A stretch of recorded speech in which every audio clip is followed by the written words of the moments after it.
Dünyanın en tuhaf mahluku.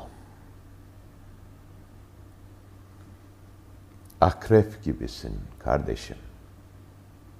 Korkak bir karanlık içindesin akrep gibi. Serçe gibisin kardeşim.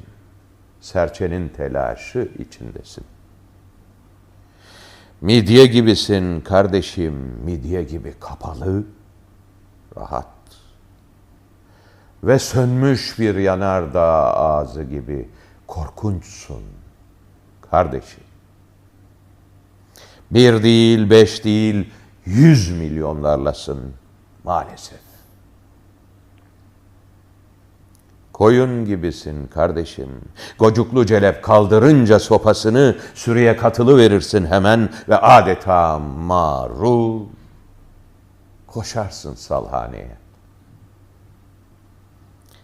Dünyanın en tuhaf mahlukusun yani. Hani şu derya içre olup deryayı bilmeyen balıktan da tuhaf. Ve bu dünyada bu zulüm senin sayende.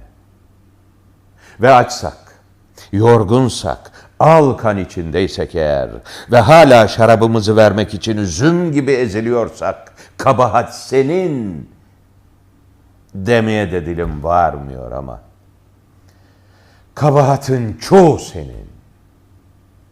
Canım kardeşim,